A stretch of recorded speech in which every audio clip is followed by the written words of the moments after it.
Vamos a darle la bienvenida al licenciado Eiromi Castro, economista y nuestro asesor en prevención de lavado de activos y crímenes financieros. Pero bueno, como le decimos nosotros, nuestro detective de los números. ¿Cómo le va, Eiromi? ¿Cómo está? Muy buenos días, muy buenos días. Muy bien, gracias a Dios. El lunes pasado estuvimos fuera de la ciudad y por eso no pudimos participar. Pero bueno, aquí estamos, al pie del cañón. ¿Esta especialidad suya está de moda? Sí, muy en boga. ¿Está de moda? ¿Para mal o para bien? Bueno, para algunos para mal. Sí, pero debe de ser definitivamente para bien, para que se mejore lo que es la transparencia y el buen gobierno en todas las instituciones de la sociedad, en todas las estructuras económicas. Yo pienso que este nuevo orden va a generar cosas muy positivas en el futuro inmediato. Bien, la semana pasada surgió un borrador distinto, apareció un borrador distinto de lo que se llama la Ley de Regularización Tributaria, Transparencia y Revalorización Patrimonial. Es bueno recordarle a los amigos televidentes que les interese este tema, que presten atención y que vamos a tratar de irles llevando una serie de herramientas para que puedan tomar las decisiones correctas cuando lo tengan que hacer, que parece ser que va a ser en el futuro muy cercano. Haciendo una pequeña introducción, les queremos decir que hay una ley de lavado de activos y que la ley de lavado de activos siempre ha existido, pero esa ley se modificó el año pasado y que dentro de todas sus normas, sus periquitos, algunos que tienen que ver con los empresas, los sujetos obligados, la forma de presentar los cuadres a las instituciones, todo eso que a usted, que lo que es un dominicano, no le interesa, hoy sí se tiene que poner la ley de lavado de activos en la cabeza, porque esa modificación le trajo algo diferente a lo que se establecía, y es que estableció, incluyó el delito tributario, el delito de impuestos, como lavado de activos. Como crimen precedente de lavado. Como crimen precedente de lavado de activos. ¿Qué quiere decir eso? Antes, si usted hacía algo mal con los impuestos o con su patrimonio de cómo lo adquirió, si venía de impuestos, usted tenía un problema, pero no era lavado de activos. Sabemos que ahora la ley de lavado de activos incluye como delito precedente el delito de impuestos o el delito tributario. ¿Y qué quiere decir eso? No es solamente el nombre, que es un poco fuerte, lavado de activos, viene del narcotráfico, sino que las penas que usted puede ser, con lo que usted puede ser sancionado, son penas de prisión, ¿verdad?, y de altas sumas económicas en todo lo que tiene que ver con el lavado de activos.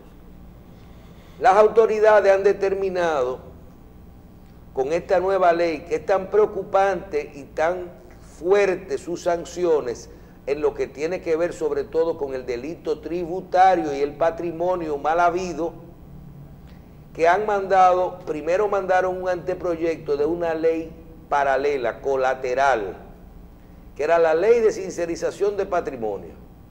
Y ahora vemos que la sustituyen el anteproyecto y lo mandan como la ley de regularización tributaria y transparencia y revalorización patrimonial, un anteproyecto que circuló la semana pasada, ¿verdad? Cierto. En la que yo le quiero preguntar a Iromi Castro, ¿por qué la necesidad, para irnos a lo simple, de para poder aplicar la ley de lavado, tener que tirar una ley de regularización tributaria que incluye una amnistía fiscal? Claro, es una suerte de amnistía fiscal. ¿Verdad? Para poder aplicar la ley de lavado, y por qué la gente debe de acogerse a esto como punto de partida de la, no como diciéndote, límpiate de ahí para atrás. Cierto, la amnistía como tal. Bueno, era necesario emitir una ley ante la situación de la especificación del delito tributario como crimen precedente de lavado. Esto porque muchas personas, tanto físicas como jurídicas, que no hayan sincerizado su situación en cuanto a las propiedades, en cuanto a los teneres, en cuanto a las ganancias, entonces podrían verse implicados en una situación de evasión fiscal, de delito tributario más bien, que no es lo mismo que falta tributaria, lo hemos dicho otras veces aquí.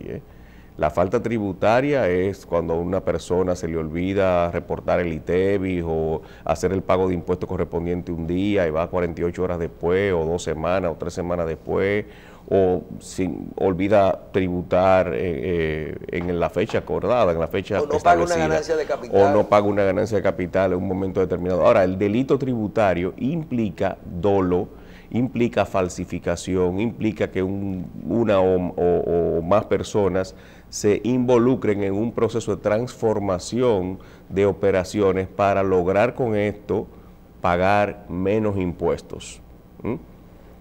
Pagar menos impuestos. Y tenemos que establecer también la diferencia entre elusión y evasión. Ya ahora mismo se le está dando... ¿Cuál es la diferencia entre elusión y evasión? La elusión siempre se ha definido como los mecanismos que se utilizan para pagar la menor cantidad de impuestos apoyándose en la ley, en las normas legales. ¿Y la elusión está prohibida? No, no está prohibida como tal. Lo que pasa con esto es que la línea divisoria entre lo que es la elusión y la evasión es muy tenue y se tiende a confundir con mucha. Y es cierto que la gente tiene que entender que el poder que tienen las autoridades ahora, así mismo como la línea muy cercana entre la elusión y la evasión, que la línea también es muy cercana entre el delito tributario y la omisión tributaria Sí, pero tiene que existir la situación de falsificación de documentos, por ejemplo, facturas que se compran o facturas que se generan que no son reales. Tiene que existir ese proceso de un dolo generado en la operación para pagar la menor cantidad de impuestos. Además de esto, el decreto 408-17, en uno de sus artículos, ahora mismo no recuerdo exactamente cuál, indica que para que sea delito tributario precedente de lavado de activos, el monto involucrado debe pasar de los 700 salarios mínimos, es decir, del valor a 700 salarios mínimos, que es aproximadamente el valor del IPIS. El valor del tope del IPIS. 7 millones de pesos. 7 millones y tanto, 7 millones 300 y algo, creo que, si mal no recuerdo. Es decir, para que sea considerado también evasión tributaria como delito precedente de lavado de activos, el monto involucrado en la operación debe de ser mayor a esa cantidad que hemos citado. Bien. Iromi, la pregunta del siglo. Hoy queríamos que Basilio Sánchez nos acompañara, pero estaremos haciendo programas de esto, inclusive estamos planeando ver si hacemos una especie de charla, conferencia o taller al respecto. Un panel sería muy bueno. Ver cómo podemos comunicar. Se pasen las ideas. Te quiero preguntar, surgió la semana pasada esto, la ley de regularización tributaria, una ley que tiene dos aspectos. Uno, paga un dinero que la ley, la autoridad, quien escribe el anteproyecto, plantea que sea un 10%, otros dicen que debiera ser gratis, otro que sea un 1%, un 2%, paga un dinero y declara todo lo que tú tienes, acciones, aquí, fuera de aquí, certificado, cuenta de banco, todo lo que tú tienes, tú haces una lista, lo declaras, y si eso vale 10 millones de pesos, usted paga el 1 10%. millón. Depende de lo que pongan. Y ya ese dinero se llama sincerización de tu patrimonio. No de tu matrimonio, de tu patrimonio. Y la otra parte es lo que tiene que ver con, si tienes algún problema de impuesto que no pagaste, te dan tipos de impuestos diferentes y tipos de concesiones diferentes. Sí, en función de la naturaleza de cada uno. En función de la naturaleza del impuesto. Surgió un dato y es la cantidad de gente nublado al respecto, o sea, que no conoce la respuesta correcta. Dicen, pero ven acá, yo tengo una propiedad que la compré hace 10 años, o tengo un dinero en el banco desde hace 10 años, 7, 6, 5 años, que lo tengo de algo que viene de impuesto.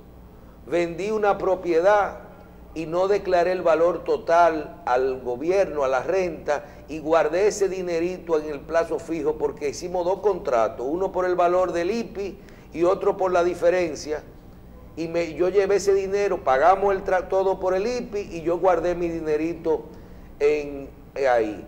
O mamá me dejó un dinero pero no pagamos el impuesto de la sucesoral porque estaba a nombre mío o estaba abajo del colchón.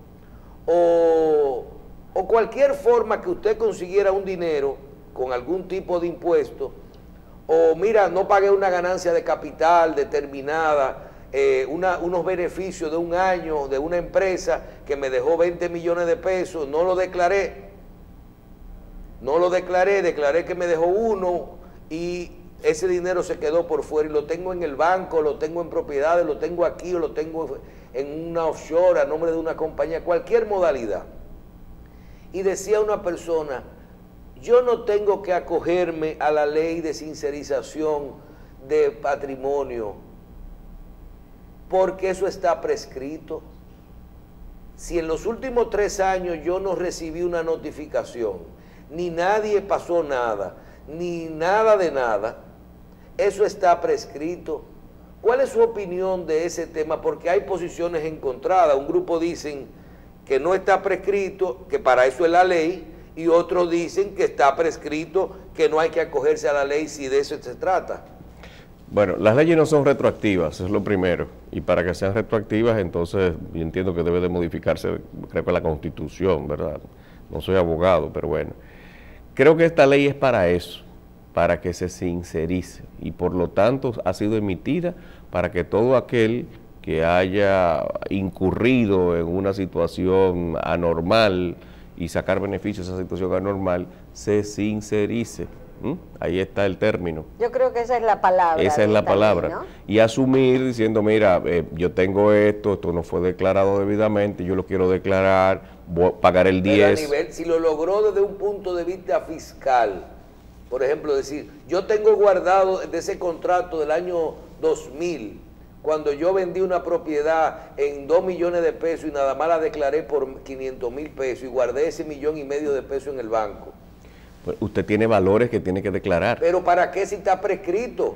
Pero es un valor, parte de su capital, es parte de su patrimonio, que tiene que declararlo en este momento y no está declarado. Y si no lo declaro, ¿qué puede ocurrir, Aeromédica? Puede ocurrir que entonces eso esté en la opacidad, en un proceso de investigación que le lleve la Dirección General de Impuestos Internos, se determine que ese patrimonio existe y usted no lo ha declarado o lo declaró falsamente.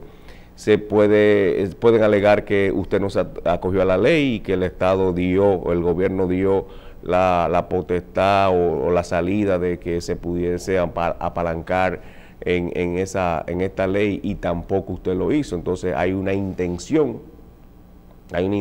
de no transparentar la situación y dejar de pagarle entonces al Estado lo que debe de pagarle, y se le puede acusar entonces de los delitos de evasión tributaria o delito tributario con esto, y que también le pueden incluir el lavado de activos. Bien, otro aspecto que quiero, antes de nosotros tenemos todavía unos minutos, licenciado, que podemos ver de esta ley de sincerización de patrimonio o de regularización tributaria y transparencia.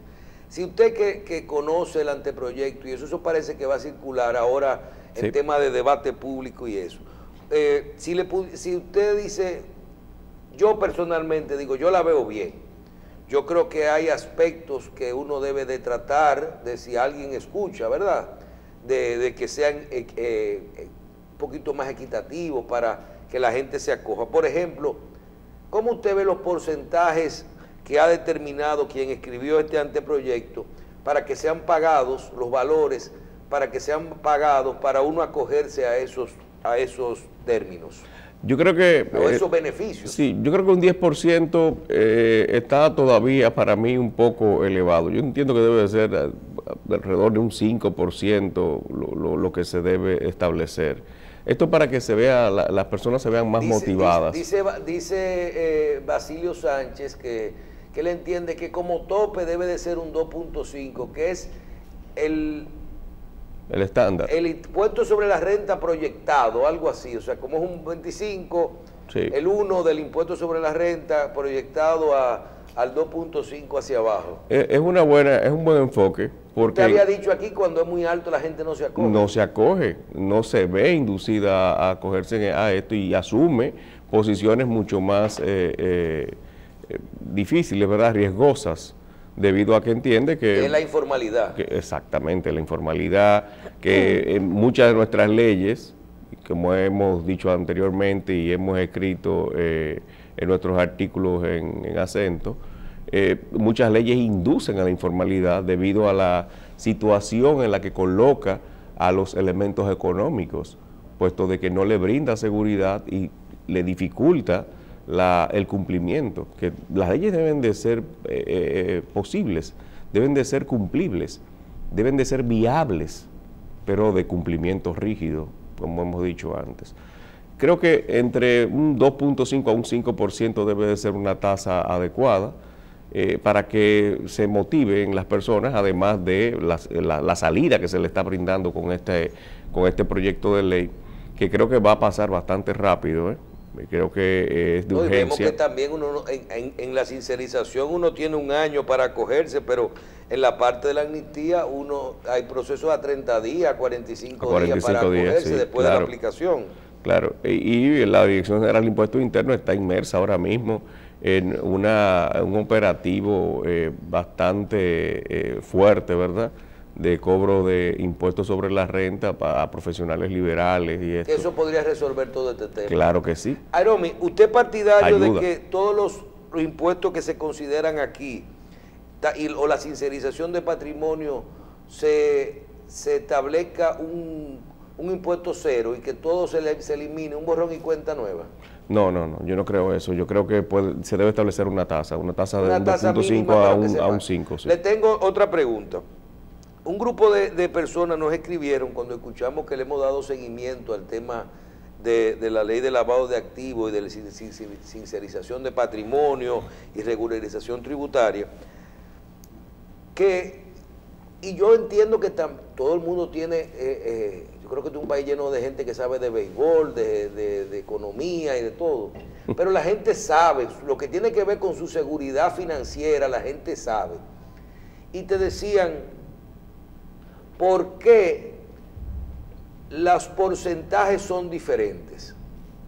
Yo le pregunto, ¿a qué ustedes se refieren? Dice, bueno, si una persona evadió un impuesto para tener un dinero a plazo fijo, o para tener una acción, o para tener un inmueble o un mueble, y te están poniendo a pagar un 10% y parece que eso va a ser un 2, un 3%, ¿por qué cuando se trata de lo mismo, que es un impuesto, una transferencia, un ITEVI o impuesto sobre la renta omiso, un 1% de los activos, como ellos lo clasifican ahí en diferentes etapas, te están poniendo a pagar, te quitan los intereses, te quitan las moras y te ponen a pagar o el 100% de los impuestos o el 25% o el 50%, ¿de acuerdo? Pero para todo lo que es del 2013 para adelante es el 100% de los impuestos. Porque la otra cosa que nos está diciendo es que al que le autorizan a sincerizar su patrimonio, no solo le están condonando lo que dejó de pagar, sino los intereses y las moras que eso hubiera conllevado, que es lo único que no se está poniendo en esa forma. Cierto. Porque no se está anunciando como un impuesto dejado de pagar. Entonces, ¿por qué el nivel de amnistía o de pago o de beneficio o de concesión que se le otorga a lo que es para transparentar un patrimonio no se le da al producto de evasión de impuestos a lo mismo que es para los temas de los impuestos sobre la renta y del 1% de los activos? Siempre pasa lo mismo. Esto es una ley especial, una ley inductiva. Es decir, una ley que lo que quiere es inducir a la transparencia, a la sincerización.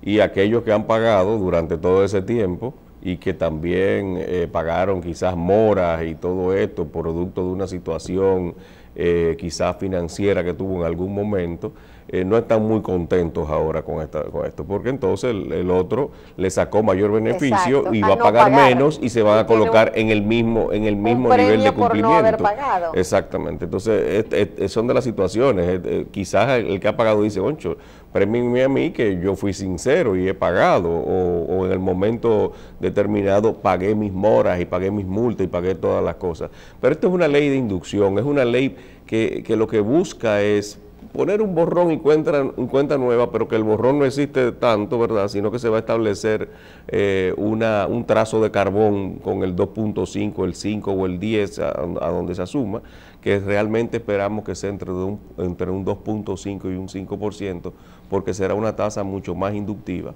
Entonces, son de las situaciones que se dan siempre, lógicamente, cuando se establecen este tipo de leyes. Bien, Aromi, desde esta ley de sincerización de patrimonio, no hablando de los porcentajes, sino eso entiendo que se va a discutir, se va a manejar un poquito en estos días. ¿Usted entiende que la manejó, entiende que se consideraron los aspectos necesarios para poder, si la gente se acoge a ella, luego poder manejar bien una ley de lavado de activos? ¿Usted entiende que se le quedó algo comparándola con la primera ley o con la misma ley de lavado de activos? Esta es mejorada, es un poquito más amplia y mucho más objetiva. Incluye, y no se ha quitado, el último artículo que elimina el artículo 64 de la ley 155-17, que es el artículo de los topes de pago con efectivo. Bueno, yo lo iba a llamar ese día cuando leí que lo incluyeron en el párrafo 19. Es el último en disposiciones finales, sí, derogaciones, se deriga el artículo, que eso hay que decírselo a los jueces del Tribunal de Tierras, sí, ¿verdad? Sí. De allá, lo que una vez se emita del registro de títulos, una vez se emita, se deroga el artículo 64 de la ley 155-17 contra la ley de lavado de activos y el financiamiento del 1 de junio del 17, relativo a la prohibición de liquidaciones con pago en efectivo. Eso ustedes saben que estaba prohibido el tema de pagar una propiedad con más de $1 millón en efectivo o un vehículo con más de 500.000, joyas y obras de arte. ¿No se había aumentado lo de 500.000 para los vehículos y joyas? Realmente recuerden que nosotros aquí somos partidarios de que se desincentive el uso del efectivo. Y siempre lo que hemos dicho es que este artículo no iba a desincentivar per se, que lo que iba era a tronchar la economía, y así pasó. Okay. Con esta derogación creo que nos sincerizamos un poco más, pero hay que buscar la forma de cómo inducir a que se desincentive el uso del efectivo. El desincentivar el uso del efectivo implicaría aumentar el uso de los pagos nominales, que es mucho más transparente, ayuda mucho más a lo que es a generar unas operaciones transparentes en la economía. Lo que entendía era modificar los topes. Ajá. Que quiten el punto 15, quitar el punto 15, eliminar el punto 15 de las transacciones. Ilegal, es una mera provisional.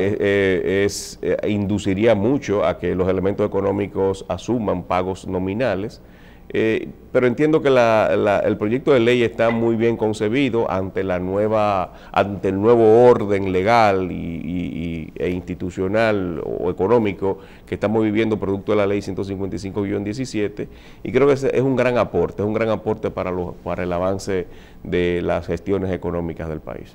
Bueno, Noticias, se va a hablar mucho. Sí, a nombre de lavadodinero.com y BCT Global Consulting. Creo que lo más interesante es la guerra de contramedidas financieras y comerciales entre Panamá y Venezuela. Ajá. Siguen eliminando o estableciendo trabas entre empresas y los mismos gobiernos. Han retirado sus embajadores.